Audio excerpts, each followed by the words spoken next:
the Bloody Mary show.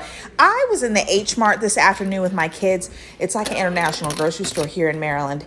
And I found this little pre-made drink mix. I'm not even going to try to pronounce it and butcher the name, but I found this. And I know they're supposed to put beer in here. And I said, well, I have a couple Coronas at home that will probably be very tasty. So I picked this up. It was like $2.39.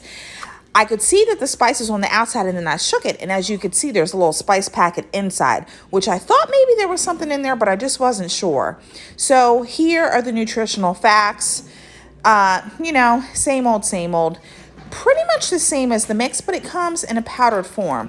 Now, I'm assuming that you're supposed to just put the beer right in there and then put this little powder mix, and I'm like touching right here. I'm trying to figure out, okay, am I going to just pour this mix in here? Or am I supposed to mix this with something? I literally have no ideas. There weren't any instructions. And if there were instructions on the outside, I don't know. I couldn't see them. So I said, you know what? I'm going to put this pack in here and I'm going to make it like a traditional Bloody Mary. I went a little overboard with the lemon juice. And I was like, that was probably a double pour. So you probably don't need as much lemon juice. And I am still on this chili salt, y'all. It is so good. But after I tasted it, I said, you know what? This thing was already a salt bomb. I did not need any more salt.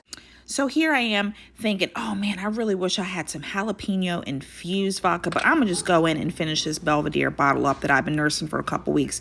And when this bottle is done, I'm going to go get myself a big old bottle from Costco or one of those wholesale places, okay? So here I am putting this in here, and I'm going to just go in with the Zing Zang.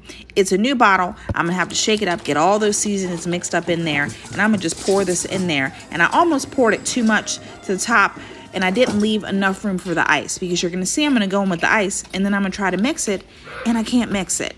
And then it dawned on me, I probably should have used a little less ice, because I'm going to come in with my Corona, and I need somewhere for the top of my beer bottle to fit down in this cup. Now, I'm going to just show you how I'm going to put the beer bottle down there. I'm going to just flip that lid off, and I'm going to put it right down there in the corner. I'm not going to do it here because I got to get some snacks and then make it down to the living room.